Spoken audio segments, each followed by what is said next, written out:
The royals don't talk to them. The king does not talk to his own son. None of the senior royals talk to these two. They are total pariahs in the family.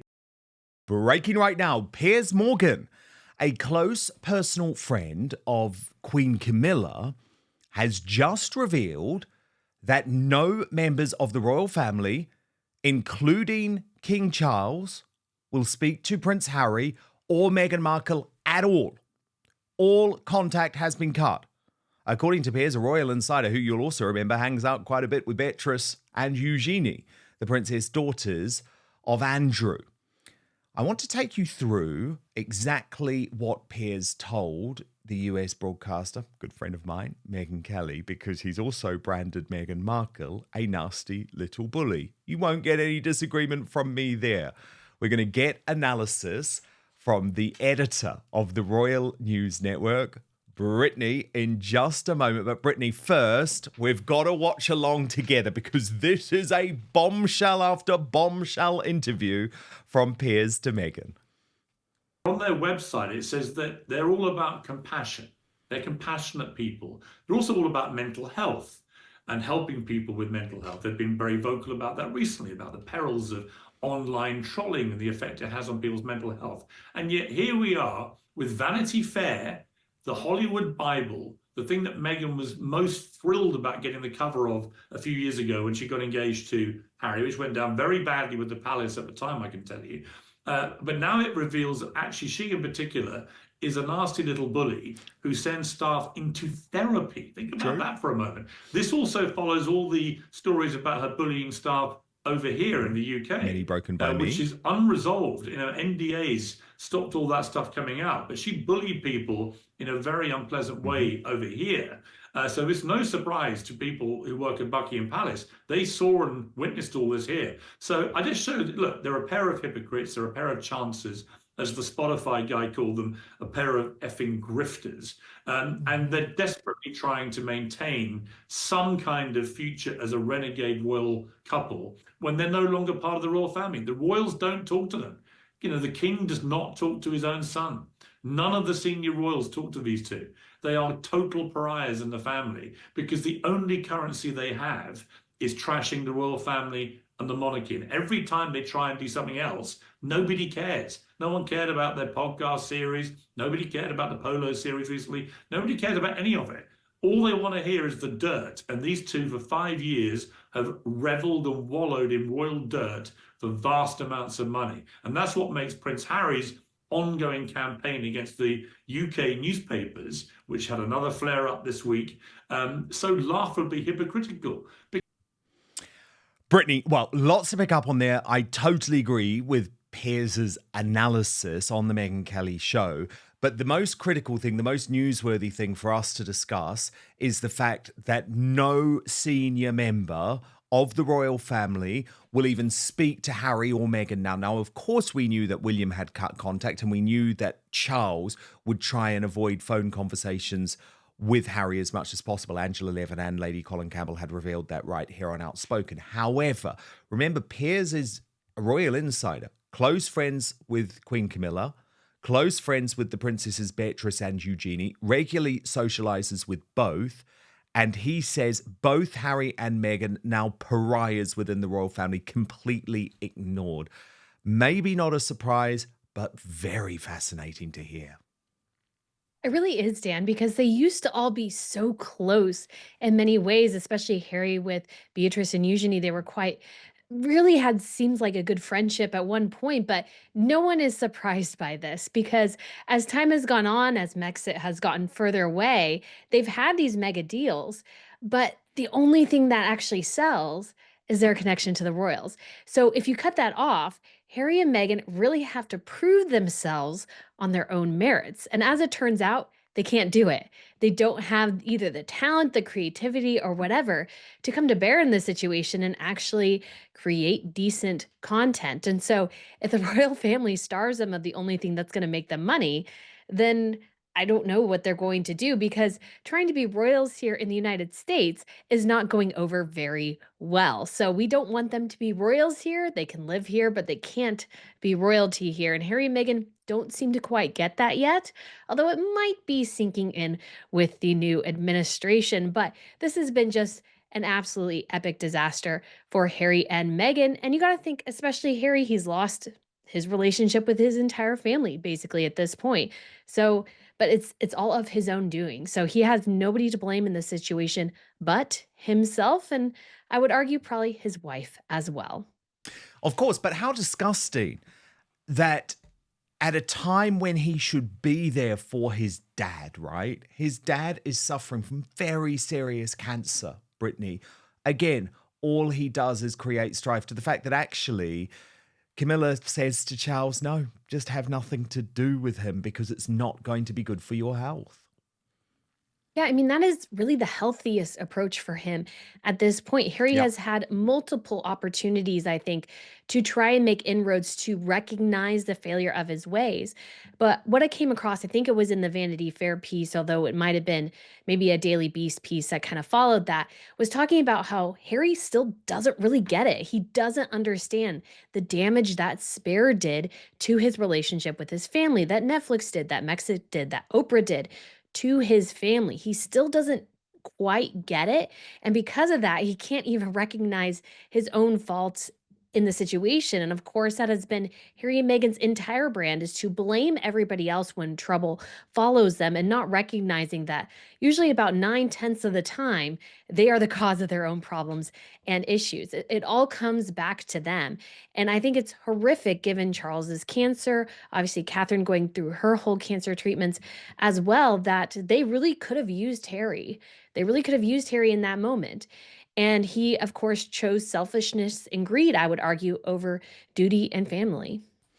Shame on him. Absolutely shame on Mhm. him, because that is the Agreed. moment that you need to be there for your family. Now, look, the truth bombs being spat by Piers Morgan and Megyn Kelly were not over there, though, because, of course, they had to deal with the whole issue of the Netflix TV series With Love, Meghan, and how on earth, given everything that's gone on in California and the Sussex's revolting disaster tourism, how on earth it can ever be released. Let's watch. And now what's happened? I mean, what's most laughable of all, in a sort of horrible way, is that she's got this new series where she's trying to be the new Martha Stewart, where she's going to be cooking in her fancy mansion for all her fancy friends, very fancy food. Can you imagine a less appropriate thing in California right now than this Mm-mm. fake princess, this duchess trading off the title she got given by an institution she's trying to ruin, actually prancing about in this kitchen in a multi-million-dollar mansion with her famous friends in California, when 12 to 14,000 people have just lost their homes in the most horrendous fires that the city's ever had in Los Angeles and that the state's ever seen. It is so unbelievably inappropriate that that series could go ahead, but I bet it does. Yeah, they're saying it's actually going to pick up in March now, as opposed to the January launch date. I mean, what do you think, Brittany? Can they go ahead with Love, Meghan? Because even since the announcement was made, my goodness, it has completely changed the whole environment. Oh yeah, and I mean the whole downhill spiral just in this month, Dan, has been insane to witness. I don't think I've ever seen two people crash and burn so hard as Harry and Meghan in just the span of less than 31 days. But I think this whole series is going to fail, not just because of obviously the premise and it being post the fires, because you can't really predict a natural disaster like that. But I think the true problem Meghan has always had is that she's not authentic. And really, in this modern environment, authenticity is what sells. And I think her prancing around in this multi-million dollar kitchen and this multi-million dollar house and everything, and claiming to show people that it doesn't have to be about perfection or whatever, I just don't think anybody's going to buy it, because she always seems, at least to me, I've always read her as very contrived, very much wanting to portray what she thinks is perfect in that particular moment. Usually her instincts are wrong in that scenario, but I think that's going to be a huge challenge for this series.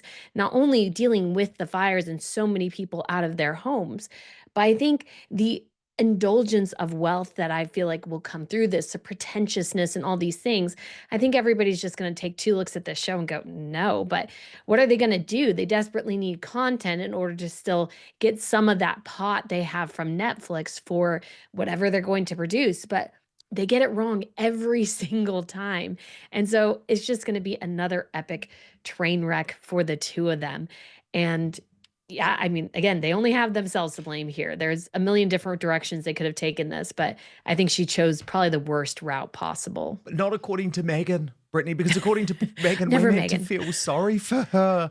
Great reporting from course. Radar Online revealing that she's gone into hermit mode as a result of the way that she's been slammed. And a source close to Meghan says, in pursuing that goal, she's found herself at the receiving end of harsh treatment. Harry has reassured her of his pride in her actions and advised her to take a step back and not let it get to her. Still, it weighs on them. Rather than retreating from the situation, they opted to journey 2 hours into the heart of the fire zone to volunteer at the World Central Kitchen. Brittany, do they not understand? That was the problem. No one wanted you there. And in fact, it was an emergency situation. So the fact that you traveled for 2 hours into a fire zone, like, that's the issue. That's not the defense. That's the problem. But then this source also went on to say, and Brittany, this is what got me just mad, I guess. This response, talking about Meghan, is exactly what you'd anticipate from someone who carries Princess Diana's legacy. Oh, no, she doesn't. William and Catherine carry Diana's legacy, not Harry and Meghan. Well, I think too, the over-reliance on, contributing or pursuing or whatever Diana's legacy, I think that's a great mistake on their part because I think Catherine and William are carrying on her legacy by really forging their own path. They're not trying to mimic her. I feel like if you're trying to mimic someone, So true. that always never goes well because it's inauthentic. That it goes back to that thing where she can't be authentic. And at least for me, like actually grew up in Southern California, so I'm familiar with what happens with wildfires and everything. And just the idea that in the middle, when these fires are still going on, that the mayor of a city took city officials away from their duties to parade them through somebody's home that got burned down, as I think it was maybe Justine Bateman that pointed out, is like there might actually be human remains there. Exactly. Are you sure you've We're not over evaluated that. this? We're not over It's that. crazy. And so it was just so tone deaf, so ridiculous. And I mean, I blame the city officials too for indulging them to that extent. They are not royalty here. They're just simply royals who live here. That there's a huge difference there. And you see it compared to Donald Trump going and surveying these scenes because he can actually go, well, I can minimize or eliminate this federal barrier to you rebuilding quickly. I can do this immediately because I'm president. What can the 2 of them do? Seriously, what can the 2 Just of annoy them people. do? Just Nothing. annoy They people. just annoy people. And distract the authorities and the first responders. Exactly, from Now, look, doing real jobs. you speak about tone, Brittany. I was very fascinated. I think it was Princess Carparkle on X that I first saw had posted this, but someone has done, and I'm sorry I can't give credit to whoever put this together, but someone has done a really deep dive into Meghan Markle's changing voice. And it really is fascinating and worth taking a little watch of, and then let's analyse on the back. But first, I know the reason you're watching this show is because you know that these days it's almost impossible to trust the mainstream media or the so-called fact checkers who claim to patrol social media. And there's a very good reason for that, right? Think about it. Brexit, COVID, Donald Trump, they got it all wrong.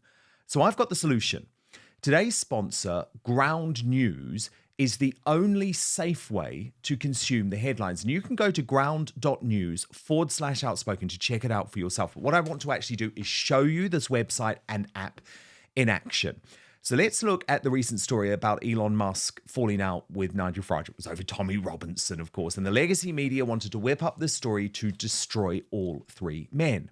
But you can see here on Ground News that they have collated the 230 sources in one place.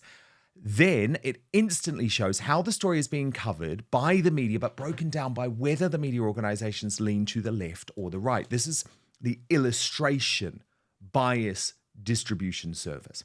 And if you scroll down, You can see every article about the topic broken down by political position or ownership. So in this case, Fox News gave a fair analysis, whereas the Independent and Mediaite did not. They actually lambasted Musk and Robinson and Farage as morons with big egos, but they didn't actually look into why the split happened, how it could be resolved. What's more, Ground News actually gets to know you personally. This is really important. It will provide you with news stories that you are interested in, but it also analyzes your own biases and comes up with potential blind spots for stories that you might not be hearing about. So if you're like me, you love the news, but you no longer trust the legacy media, Ground News gives you the tools to understand the truth about what is going on in the world. I can vouch for this service. It's the only way I now read the news. It allows me to see through media bias and manipulative narratives without having to rely on the MSM to define the truth for me. So you can go to ground.news/outspoken. Check it out for yourself. And if you subscribe through my link, you get 40% off. That's 40% off the Vantage plan, which is what I use for unlimited access. Now, I should say, Ground News, completely subscriber funded. If you support my sponsor, you support my work too. And for less than a Netflix subscription, you get all of the world's news in one place. And you can think for yourself. It really is a game changer for a news junkie like me. So I'll just repeat the address, ground.news/outspoken, or you can click on the link in the description box below if you're watching on YouTube or Rumble. There's also the QR code up on screen right now as well. But now, back to the show. Incredible woman. She's here with her family as well. I spent some time today with her mom and her sister. I mean, just really salt of the earth, lovely people. So to be involved with them and this organization and the Caldwells as well, it's really part of what I find a lot of strength or faith in. Just looking at my kids, I know it sounds so cheesy, but my gosh, it's the most perspective building thing. And also, I think recognizing that everything is temporary, to really just enjoy what time we have here, what we're doing with that time, and at least open the door for really meaningful conversation. You're also a foodie. yes. Give me your top 2-3 restaurants that you're gonna have to hit while you're here in New York City. Well, I gotta be honest. It is. I'm going to Del Posto tonight. I saw that on your Twitter. Right. I'm going to Per Se tomorrow, so it's turning into an epic foodie trip this go round. But normally, I just love a good slice of pizza at Ruby Rosa or a good falafel at Taim. Oh gosh, I mean, this industry is just so special, and you see how many women use the platform that they have and just channel it for good. And I think as the more we support each other, it just amplifies the work, amplifies our community. I'm just thrilled to be back in it and to be able to sit in this room, be in such good company tonight. Really wanted to show you the Shangri-La Hotel. I love this spot, especially when you need a good massage. The spa upstairs, so good. We're at Soho House, Toronto, which is basically TIG headquarters for me. I write my stories here, I take my meetings here, and it's kind of amazing because all over the world, if I'm traveling, Soho House can still be home base. It's about being authentic. And if you look back at anything that I've said, it's really interesting because it often what ends up being inflammatory, it seems, is people's interpretation of it. But if you listen to what I actually say, it's not controversial. So, I mean, Brittany, she is an actress, I guess, but quite an obvious change in tone. It is. And it's something that, I mean, I've even heard that people tell me my voice is too high pitched and I need to change it. And I'm like, I'm not really interested in that. But you see somebody, she's We creating love a your voice, caricature. Brittany. Oh, thank you. Don't change a thing, okay, girl? That's what I don't want to do, because I was like, then it becomes this like, what am I trying to emulate? I'm not really being me. And part of it, I think that we've seen in this movement against mainstream media a lot of times is like, we want real voices. We want real people, and that feeling of authenticity. It's so funny that she mentions it at the end of the clip. And I was like, well, you've changed your voice, you've changed things to portray a caricature or a character, not really you being you. And I think that's one of the challenges Meghan has had over the years is that we have no clue who the real Meghan is. Who is the real Meghan Markle? I don't really know, because she seems to say all these things and she's like, well, everybody thinks they're inflammatory because they're misinterpreting them. And I was like, well, if everybody's misinterpreting something, it's, probably you, not us. It's you and what you're saying. And so Meghan just really needs to, I think, if she wants to have a successful career in media, she needs to actually show us who the real Meghan is. Stop with this fake philanthropy. Stop with trying to do all these deep things and make us think you are trying to change the world. Just say she just wants some money. She just wants jewelry, designer clothes, and wants the life of the Kardashians. And she might actually do a heck of a lot better in Hollywood than trying to create this fake persona that's nobody's really buying. So, indeed, I totally agree with that. And it's in great contrast, of course, to Catherine, the Princess of Wales, who does none of this for fame and is out today at a very important event doing the type of work that royals should do. We can take a look at this, actually. It's an event which is going to be televised on BBC One in the UK this evening. But there you see her with some of the survivors of the Holocaust. Of course, 80 years, Brittany, since Auschwitz was liberated. And the woman that she's hugging on the far left of the picture there, they have such a sweet relationship. And they described it as like meeting up like old friends.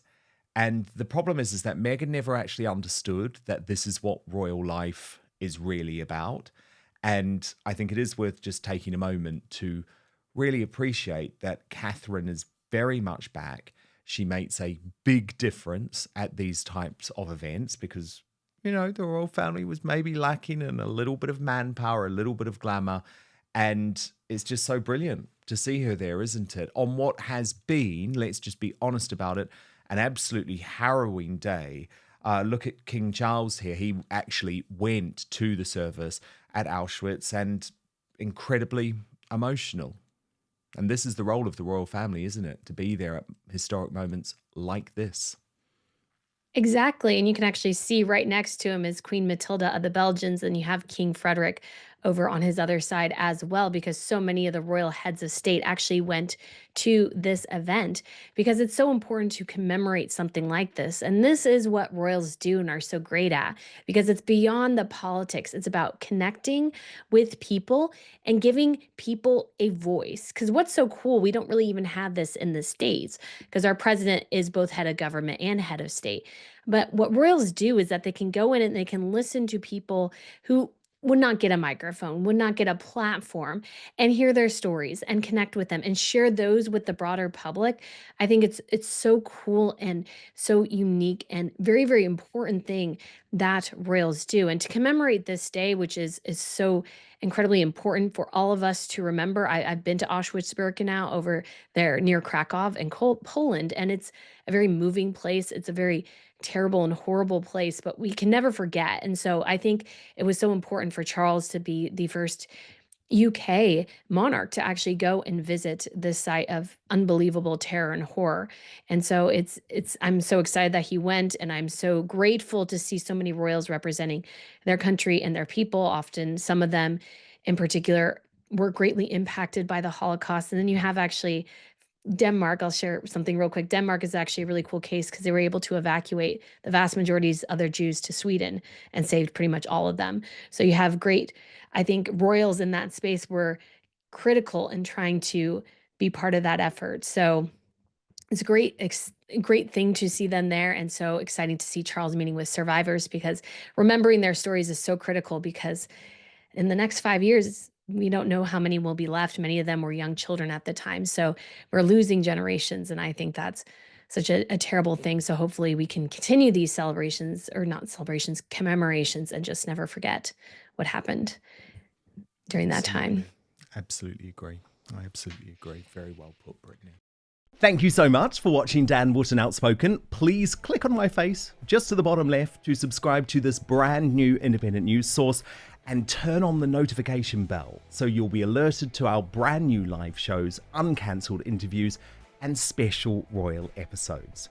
Outspoken is also now available as a podcast, so you can listen to the show every weekday on the go wherever you are.